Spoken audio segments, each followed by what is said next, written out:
আসসালামু আলাইকুম এভরিওয়ান, কেমন আছেন আপনারা সবাই? আশা করছি যে যেখান থেকে আমার এই ভিডিওটা দেখছেন আপনারা সবাই অনেক বেশি ভালো আছেন। আলহামদুলিল্লাহ আমিও ভালো আছি। তবে আজকে এত বেশি চিন্তিত, জানি না কি বলতে কি বলে ফেলি, অথবা আমি ঠিকমতো কথা বলতে পারবো কিনা তাও আমি বলতে পারি না। কারণ আমি একটু পরেই আমি রেডি হয়ে তারপর অপারেশনের জন্য যাব। দ্বিতীয়বার মা হতে যাচ্ছি। প্রথম বেবিটা যেহেতু সিজারে করানো, তাই এবারও হচ্ছে সিজার করাচ্ছি, আর্লি করাচ্ছি। প্রায় 18 থেকে 20 দিন এরকমের আগেই করাচ্ছি সিজারটা। কারণ আমার যেহেতু রমজান অনেক কাছে এসে পড়েছে, তো যার কারণে আসলে সিজারটা একটু তাড়াতাড়ি করাতে হবে। তা না হলে আসলে দেখাশোনা করার জন্য ওই রকমের মানুষও নাই আমার। আবার রোজা আসলে একটা মানুষ সবাই আমার জন্য তার কেউ রোজা বন্ধ করতে পারবে না, কারণ রোজা হচ্ছে আল্লাহ তাআলার হুকুম, রোজা তো রাখতেই হবে। প্রত্যেকটা মানুষেরই রোজা, নামাজ এগুলো তো আলাদা বিষয়। তো রোজা তো রাখতেই হবে। রোজা রেখে একটা মানুষের টেক কেয়ার করে জিনিসটা আমার কাছেও অনেক বেশি খারাপ লাগে। আর তাছাড়া আমার তো শারীরিক অনেক জটিলতা আছে। ইনশাল্লাহ আপনাদের সাথে সবই শেয়ার করব। আমি যদি সুস্থভাবে ফিরে আসি, আল্লাহ তাআলা যদি আমাকে বাঁচিয়ে রাখে এবং সুস্থভাবে যদি সিজার থেকে মানে আমার সন্তানের দুনিয়াতে যদি আমি মুখটা দেখতে পারি, দুনিয়াতে যদি ও আসে, তাহলে অবশ্যই আপনাদের সাথে সব কিছুই শেয়ার করব। আমার জটিলতা কি কি হয়েছে, কি কি হয়নি, কি কি সমস্যা ছিল বা কি কি ফ্যাসিলিটিস ছিল, সব কিছু আমি আপনাদের সাথে শেয়ার করব। তো তার আগে আপনাদের কাছে একটি কথাই আমি বলবো যে আপনারা প্লিজ আমার জন্য একটু মন ভরে দোয়া করবেন, যেন আমি সত্যি আমি অনেক বেশি ইমোশনাল হয়ে গেছি। আমি আমি জানি না আসলে কী থেকে কি হয়ে যায়, কেমন যেন ভয় ভয় লাগছে। কারণ এই দ্বিতীয় বাচ্চাটা পেটে আসার পর থেকে আমার একটার পর একটা অনেক সমস্যা হয়েছে।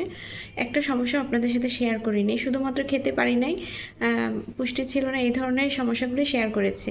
এছাড়াও যে আরও কী কী সমস্যার সম্মুখীন হয়েছি সেগুলো কিন্তু শেয়ার করিনি। কারণ আমি চাচ্ছি যে বেবিটা যদি দুনিয়াতে আসে ঠিকভাবে, তারপর আপনাদের সাথে সব কিছু শেয়ার করব। তো যাই হোক, আমি যদি শেয়ার করার মানে ওই রকমের আমি সুযোগ পাই, অবশ্যই আপনাদের সাথে শেয়ার করব। তো একটু পরেই আমি হসপিটালে চলে যাব। যেই ডাক্তারকে প্রথম থেকে দেখিয়েছি তার কাছেই আমি সিজারটা করব। ওনাকে প্রথম থেকে না, প্রায় আমার বিয়ের পর থেকেই ওনার কাছে আমি অনেকবার ডাক্তার দেখিয়েছি, ওনাকেই দেখিয়েছি।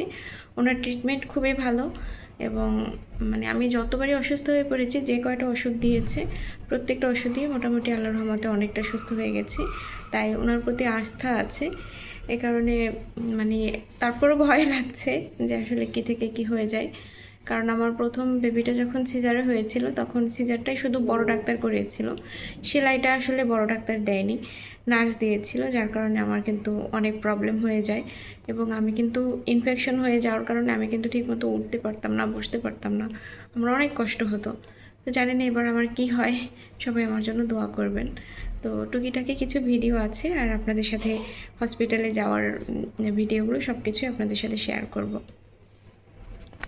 তো যাওয়ার আগে একটি কথা, আপনারা সবাই আমার জন্য দোয়া করবেন, আমি যেন আপনাদের মাঝে আবারও ফিরে আসতে পারি। একটু আগেই বলেছিলাম যে টুকিটাকি কিছু ভিডিও আছে, সেগুলো আপনাদের সাথে শেয়ার করতে চাচ্ছি। তো এইটা কিন্তু হসপিটালে যাবার আগের দিনের ভিডিও। হসপিটালে যাবার আগের দিন রান্না করেছিলাম কই মাছ ভুনা দুপুরবেলার জন্য। এখানে দেখতে পাচ্ছেন এই যে দেশি কই মাছ। আমি আসলে সব ধরনের মাছ খাই না, এগুলো কিন্তু আসলেই দেশি কই মাছ। মিষ্টি আলু একটু সিদ্ধ করেছিলাম খাওয়ার জন্য দুপুরে। আর কই মাছটা আমি ভুনা করে নিচ্ছি, কিছুটা আলু ভেজে তারপর কই মাছটা এভাবে করে ভুনা করেছি। এভাবে করে ভুনা করলে খুব মজা হয়। তো এই ছিল দুপুরের খাবারের মেনু। দুপুরে আর তেমন কিছু করিনি। রাত্রে হচ্ছে আমরা একটু সবজি খাবো, যার কারণে ভাবলাম যে একটা তরকারি রান্না করি, আর গতকালকে ডাল ছিল। তো এই কারণে আর দুপুরবেলা আর কোনো তরকারি রান্না করিনি।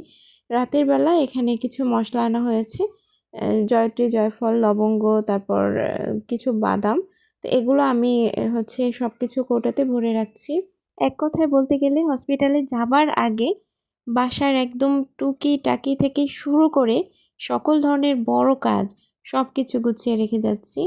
একদম মানে শীতের আমার শীতের যতগুলো পোশাক ছিল সেগুলো বাসার আপাকে দিয়ে ধুয়ে নিয়েছিলাম। যেসব জিনিস লাগবে না সেগুলো পরিষ্কার করে তারপর ঘরের জিনিসপত্র, থালাবাটি মানে বক্স এগুলো যা কিছু ছিল সব কিছু সুন্দরভাবে পরিষ্কার পরিচ্ছন্ন করি। তারপর আমি কিন্তু রেখে তারপর হসপিটালে যাচ্ছি। আর এটা হচ্ছে রাতের ভিডিও। রাতে আমি একটু সবজি রান্না করব, সবজি খাবো। চাইনিজ যে সবজিটা প্রথমে বাসায় যে কয়টা সবজি ছিল সেটা দিয়ে আমি এটার কাজ চালিয়ে দিচ্ছি। এখানে দেখতে পাচ্ছেন সবজিগুলো যেগুলো একটু সিদ্ধ হতে সময় লাগে সেগুলো একটু আগেই সিদ্ধ করে নিয়েছি। এরপর এখানে রসুন কুচি এবং আদা কুচি দিয়ে এটাকে কিছুটা তুলে রেখেছি, আর বাকিটা হচ্ছে চিকেন দিয়ে তারপর আমি এটাকে একটু সুন্দরভাবে ভেজে নিচ্ছি। সয়া সস দিয়ে দিয়েছি।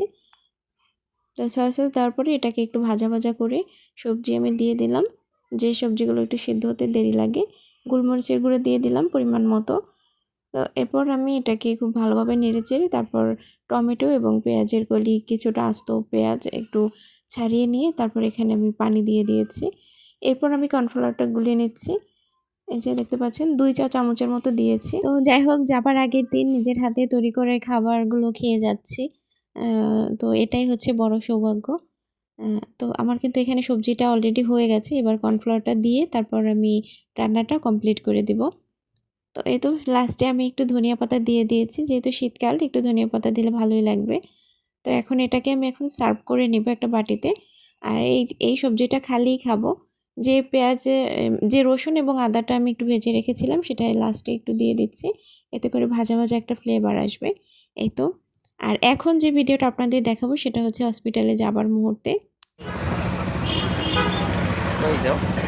আমি সিএনজি যাই তো।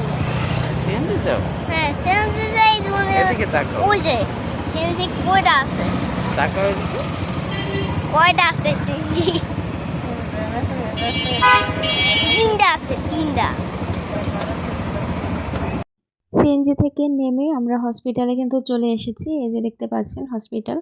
অলরেডি আমি সিঁড়ি থেকে উঠছি। আমার সাথে কিন্তু আমার হাজবেন্ড, জাইন, আমার শাশুড়ি, আমার ভাই এরা সবাই আছে। তারপরও আমার কেমন যেন নিজেকে মনে হচ্ছে নিঃস্ব, শূন্য।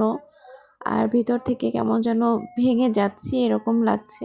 ভয় ভয় করছে। আমি যখন হেঁটে যাচ্ছি তখন আমি শুধু ভাবছি যে আমি তো উপরে সিঁড়ি বেয়ে উঠলাম।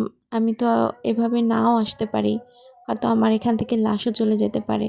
এসব ভয়ভীতি আমাকে কেমন যেন ভিতর থেকে দুমড়ে মুচড়ে ভেঙে দিচ্ছে, যেটা আসলে আমি কাউকে প্রকাশ করতে পারছি না যে আমার কতটা খারাপ লাগছে। তো যখন ছেলেটার দিকে তাকাই তখন আরও বেশি খারাপ লাগে। চোখ থেকে এমনিতেই মনে হয় যে পানি চলে আসে এমন। তো যখন আমি ওটির ভেতরে ঢুকি তখন আমি কেঁদে দিয়েছিলাম। অলরেডি আমার শরীরটা চেক আপের জন্য ডাক্তার কয়েকটা টেস্ট দিতে বলেছে, রক্ত পরীক্ষা করা লাগবে। এখানে আমি হচ্ছে প্রেশারটা একটু মেপে নিচ্ছে। তো যাই হোক, সবাই আমার জন্য দোয়া করবেন। আমার হসপিটালে জার্নি শুরু হয়ে গেল। পরবর্তী ভিডিওতে আপনাদের সাথে আরও কিছু শেয়ার করার জন্য তৌফিক আল্লাহ তাআলা আমাকে দেন। তো সে পর্যন্ত আপনারা সবাই ভালো থাকবেন। আর আমার মুখের এক্সপ্রেশন দেখে হয়তো বুঝতে পারছেন যে আমি কতটা নার্ভাস, কতটা ভয় পাচ্ছি। সবাই দোয়া করবেন। আপনাদের কাছে একটাই